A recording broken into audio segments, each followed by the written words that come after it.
Hey guys, Ash here and Watcher of Realms. I am not alone. I am thrilled to be joined for the very first time here on the channel by War Guides. What's up, War Guides? Do you prefer to be called War Guides or should I call you something else? Yeah, no, War Guides is totally fine. All right, man. How you doing? All the way from Germany here, connecting with the US on this awesome collab where we go over the top 10 heroes in the game. I'm gonna be honest, bro. I have been away for like a couple months, and I'm catching up right now. So I brought you the expert. And if you guys are not a subscriber to War's channel, you're almost at 10,000 subscribers, right? Yeah, we're getting there. We're getting there. Getting close. Amazing content. What would you say, like, describe what's your elevator pitch for your channel here? Like, what's your favorite type of content to cover? Basically, as soon as we get the new heroes on the test server, you see them on my channel first. And besides that, if there's any sneaky strategies for any specific stages, you'll also have them right on my channel. That's about like the two biggest parts. And besides it, I guess, like, just more of like general Watch of Realms content, but specifically first-time hero showcases and guides to stages. I love it, man. I just found you way back in the day through YouTube search, you know, just helping me through my dungeon progression and with hero guides. And you guys, again, if you're not already, go ahead and check out his channel. You will definitely not regret it. All right, man. So you've picked out the top 10 heroes in the game here in 2025. I am dying to see how many OGs are on this list that I know, or maybe how many new ones are on the list as well that, you know, are recent additions to the game. So without further ado, you want to jump into it? Yes, sir. So let's just go straight into it with number 10, Piercer Faction Marksman Sealers. So Sealers is kind of on the brink of this tier list, and the condition for this is because of his bond skill. Sealers is pretty much, overall, he's a good package. He does a lot of defense ignore, and even though some of, or like most don't even know it, he ignores 100% on his ultimate, because that ultimate is just worded pretty weirdly. So he ignores 100% defense, which is kind of hard to see just from. It is kind of weird, right? Because it says 50% of the targets. I always thought it was 50%. I'm not going to lie. I'm not afraid to be stupid here, right? It is actually everything. It is actually everything. And then overall, he's pretty much a deleter. He deletes everything, but there's one simple condition, and that is, once again, that bond skill. Sealers without a bond skill loses straight up half his damage. If your Sealers does 120 million with bond skill, he would only be doing 60 without. It is incredible how such a thing could even exist, where one unit is so codependent with another that you don't even want to play them unless you have the other one.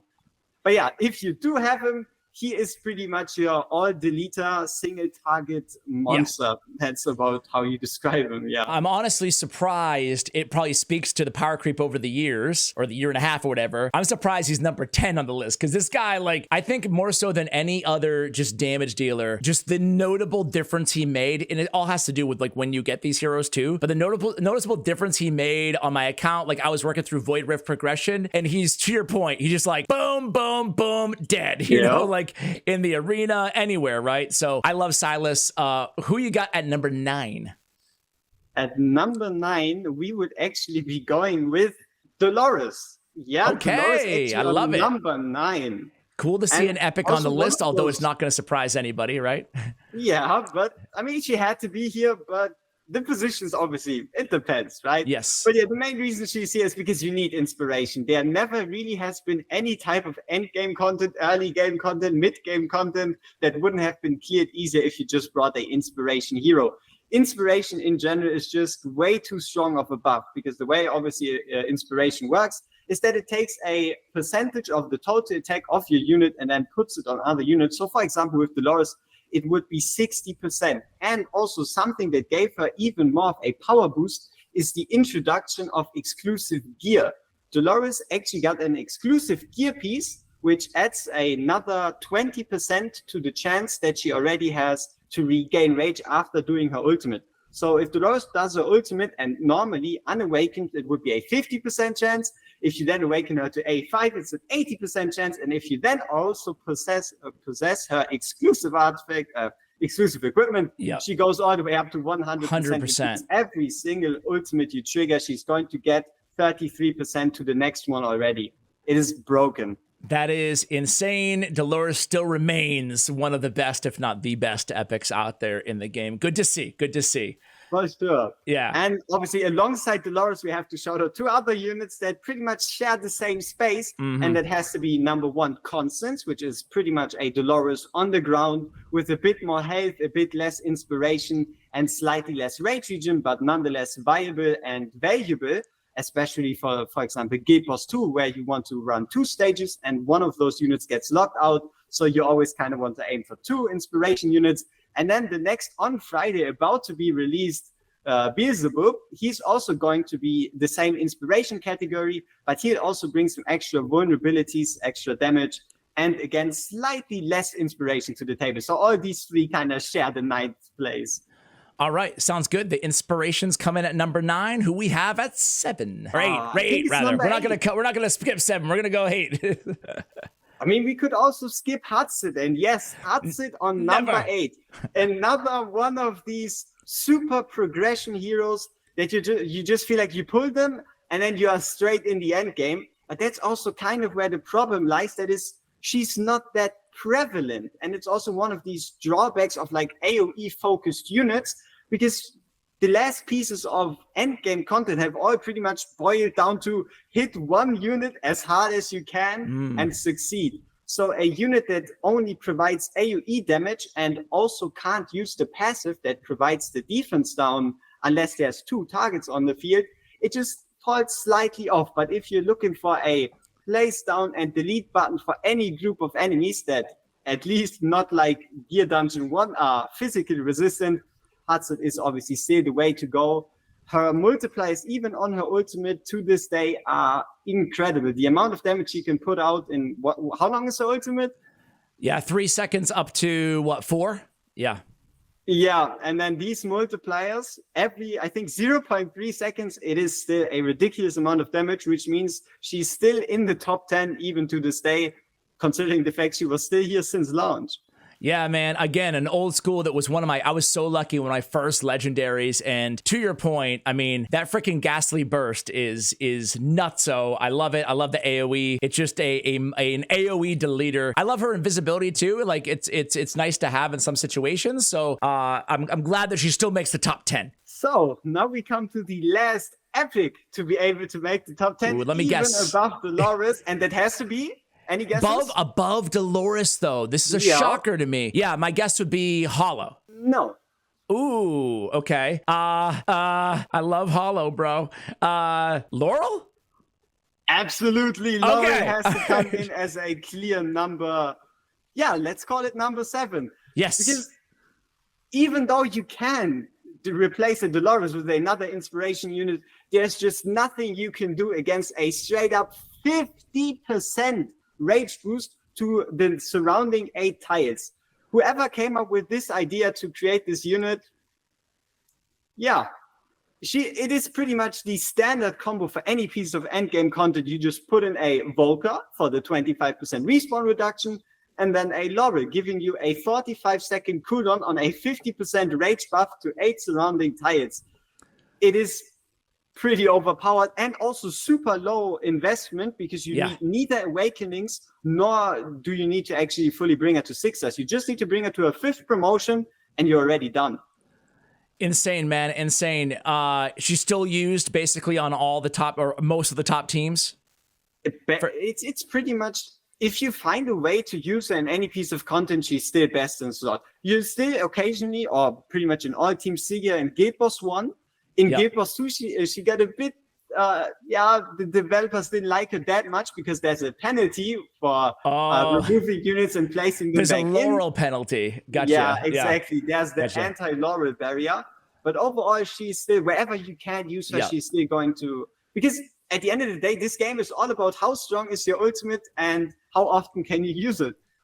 And she's the queen. Yeah, for sure. I actually like that they put in the anti-Laurel penalty instead of nerfing her, right? Like I like the soft nerfs versus going in and messing with her. I wonder if they're ever gonna put a legendary out or like with that same ability or better, you know? Or if she's just gonna be unique forever, which I don't have a problem with, obviously. But it kind of feels like she's so strong. Bringing out a legendary would put that unit already in must pull tier, and maybe even a bit too much. Yeah. All right. Well, hey, 6. Who's next? Eluin has to be Elowen. Okay. She's still the queen when it comes to rage region, even though her rage region multiplier is slightly behind, for example, a Hollow when it comes to burst rage. The ability to, on the whole battlefield, to any unit, provide 1% rage per second through her passive is just way too valuable. Yeah, all allies on the battlefield is really insane. You got your little wood elf or whatever the heck it is to help like heal your units outside of her range, which is nice as well. Yeah, I really love Elowen. Good to see that she still makes the top list. Is she the highest healer on the list at 6? I think she might even be the only if we don't count Dolores as a healer. Okay. All right. Hey, I know this guy's like nowhere near the top 10. I'm not saying it, but I noticed you didn't mention my boy Fercy when you talked about inspiration, guys. Is his inspiration just too weak? He has a bit. He just has I think it's a 15% multiplier on his inspiration. Yeah. So it's going to turn out way lower than, for example, a dedicated inspiration unit. But Fercy he has his place to shine, which has to be Guild Boss 2, because of his AoE damage reduction. If you need a unit to help you push the 50, 80, 120k mark on Guild Boss 2, you're not really going to get around Fercy. He's just the overall AoE damage reduction best in slot, pretty much. Okay, great. Number 5. Not quite, because we actually have something that is pretty unknown about Elowen. Did you know that her wood sprite can be recalled for more cost than you spend placing it? Ooh, no, I actually did not. This is why we brought you on for the pro tips, bro. Yeah. So Elowen is also a cost generator, apparently, because why shouldn't she be everything? On top of also having the ability to dispel. Her dispel radius on her ultimate is ridiculous. So that still makes her also a top tier choice for Guild Boss 2. I love that, man. I love the cost call out there too. That's I always tend to like just use the little fella. I never thought about actually using him as cost regen. Yeah, just put him in, heal up whatever unit, and then take him out before he times out. Extra cost, and you can place more units faster. Dude, Elowen is the GOAT. All right. Now are we ready for 5? Yes, we're ready for 5. And we're going in with our first limited unit on this list, and that's got to be Kigiri. Kigiri, our samurai from the east. So he's been a rather recent addition, depending on how I was going to say. Probably the last guy I got before my break. Yeah. So Kigiri, overall, he's all about just raw damage. He has some AoE baked into, for example, his sweeping strike, which is the thing he does naturally throughout his talent or during his ultimate, as well as Ember Strike, which is the enhanced version during ultimate, which you trigger by parrying, because Kigiri actually has a damage parry built into his ultimate, and depending on how well you time it, you get either a stronger slash or just a normal slash. So overall, he's just incredibly strong when it comes to single target damage. And also, have you noticed the range difference between his basic attack and his ultimate range? Oh, now I have that wide range. Yeah. I pulled him and then I took my little break. So I have not even built him yet. So I'm really excited. I didn't even know that I was sitting on a top 5 hero here. I knew he was good, but I didn't know he was that good. How does he compare to some of the other like best DPS fighters, like a Valeria, for example? Valeria, I think she's one of those OGs that just got left behind in the past. Okay, all right. But overall, Ardia, it's quite different, right? Because of the range and the AoE. Yeah. I mean, I would still put him somewhere in like the top 3, no matter what. Wow. If it's just single target hitting stuff hard. Oh, I love that, man. Technically, you could even realistically say he's number 2. And the reason why he's number 2 actually has to do with gacha in general, and that is Awakenings. He actually is one of those units that really, really benefit from you using your either soul stones or preferably the unpolished soul stones on these types of units, because obviously with a limited banner, they only come once in a blue moon. So if you have these soul stones lying around, don't know who to use them on, Kigiri is one of the greats. Starting from A3, his kit just synergizes way too well together, and you can imagine him as a infinite additional damage stacking machine. Wow. I'm reading you through them right now, and you're absolutely right. Okay. Well, hey, now we have goals here. We have goals. And then A5. A5, yeah. It synergizes with the A3, turning him into too much of a monster. Do you have is yours awakened? I managed to pull him twice and then soulstoned him to A3. And if I were ever to get 2 additional ones I could spare, I would for sure put them in him. Nice. And you get that penetration too, which I'm sure obviously will benefit him a lot. And then that ultimately that A5 looks busted. So really cool. Really cool, man. I'm excited to try him out. And then number 4 obviously has to go to our very own clown, Hex. We're putting Hex in number 4. Ooh, I'm not surprised he's this high, man. Like Hex is, I'm glad to see he's still the GOAT in the game. Another dude who benefits from the Awakenings as well. I guess you could say that about everybody, right? But something he benefits even more from than Awakenings has to be his exclusive artifact. Okay. His exclusive artifact. So Hex is all about drawing cards. These cards have different benefits, and in his ultimates, all his drawn cards become stronger. And something that always held Hex back was the delay between drawing different cards and using them, and his exclusive artifact shortens the time it actually takes to use and draw these cards, overall massively increasing his DPS. And that is why whenever you wonder what you should farm after you have all your gear, that's why everybody really, really goes all in on those meteorites you get from Void Rift, or even the wisdom stones that you get from the new AMR stages, being 19, 20, 21, 22. These wisdom stages are so favored because everybody's hunting for a Hex exclusive. It's pretty much the exclusive why anyone would ever really forge those.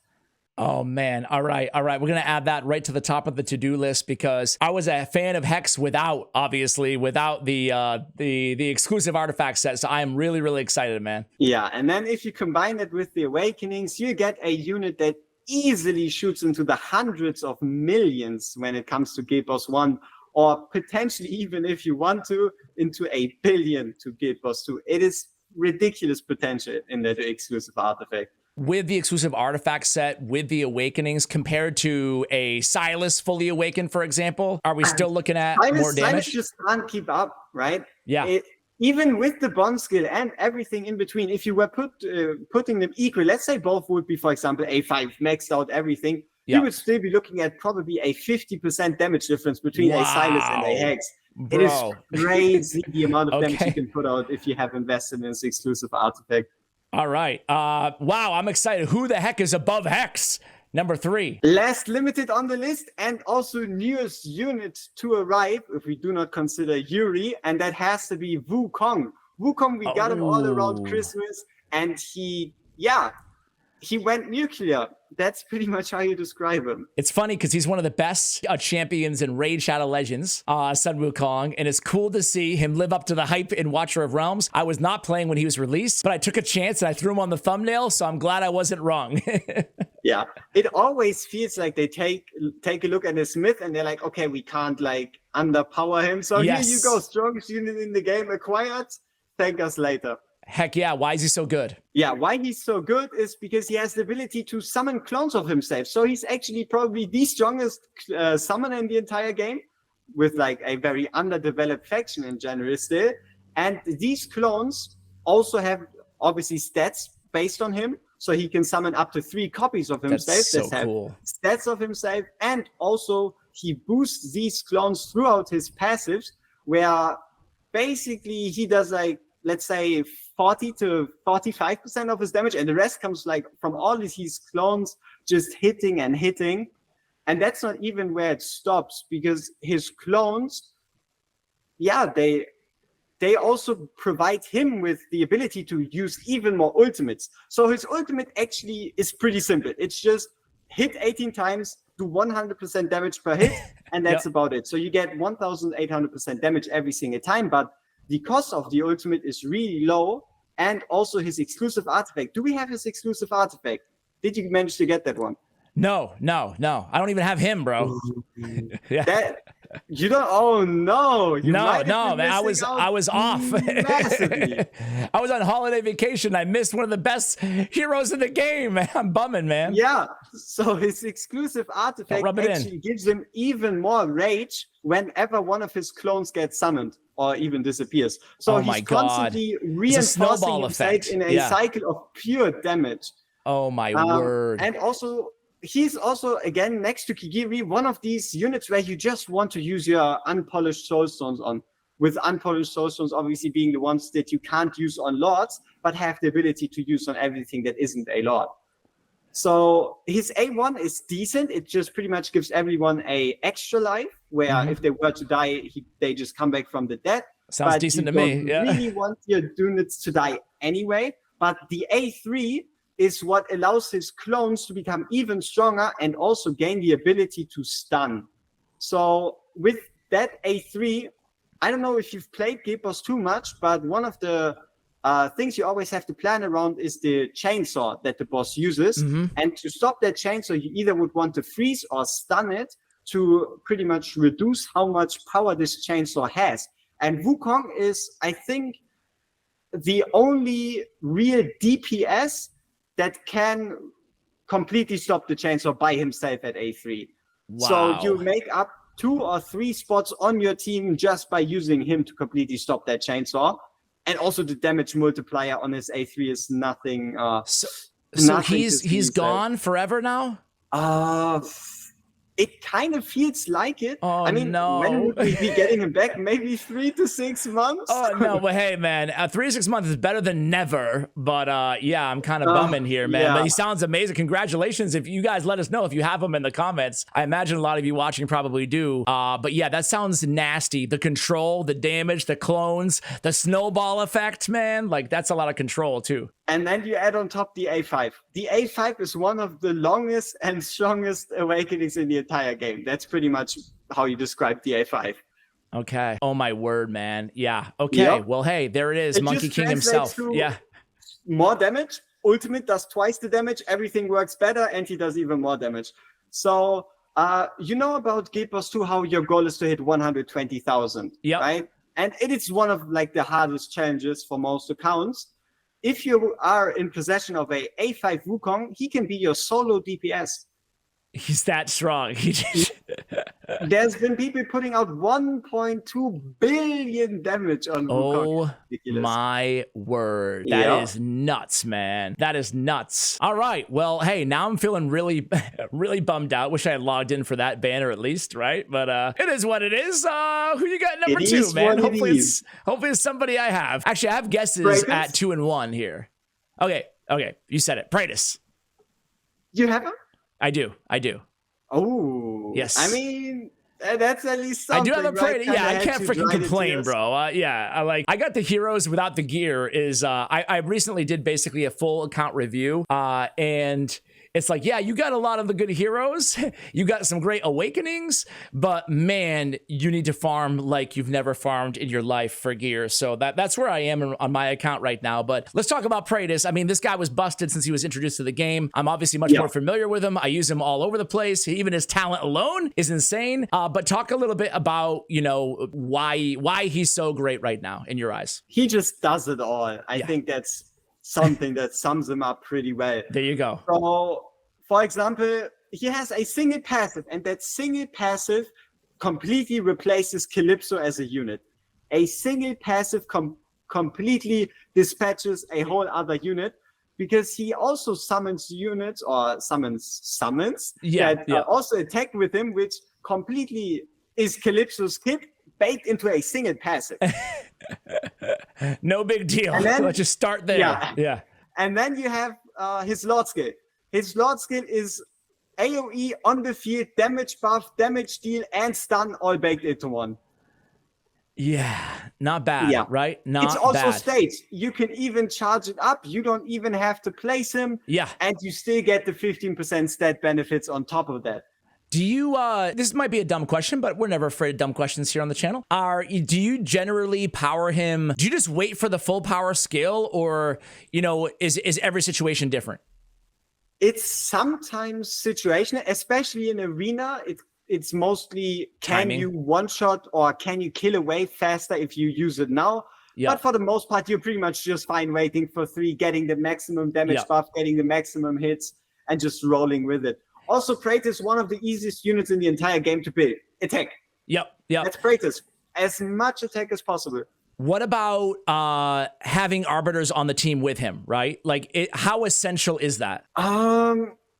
honestly, whenever Praetus gets like mentioned as content, it's pretty much just for himself and maybe 1 or 2 additional arbiters. Okay. Rarely do you ever have the need. You don't have to go crazy. Provide a full team alongside of him. Okay, cool. Yeah, I love running in with like Valkyra or something, you know, like I don't go like super overboard, but perfect. Okay, so he's number 2. So who the heck is number 1? I have a guess, but I hope I'm right because I have her.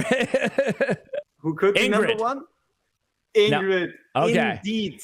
The lady of the feet. I love it, man. I love it. Okay. Tell me why she's so amazing. Number 1 Ingrid hero always in reminds Watch. me back to the time when I first tested her. And I put her into a stage. That stage was 12 tiles long.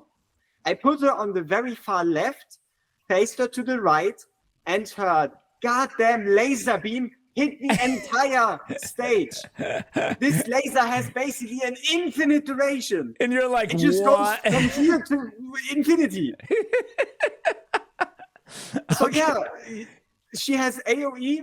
If you trigger her ultimate, she swaps to single target. Her AoE just one-shots everything, and also it's not 1 tile. No, it's 3 tile distance. Yeah. So you hit 3 tiles. It's ridiculous. How do you, any tips on builds or, you know, utility, or is she just basically kind of like a Praetus? You just DPS her up? Yeah, I mean, you really just go for her when it comes to DPS because you can use her in any situation. Yeah.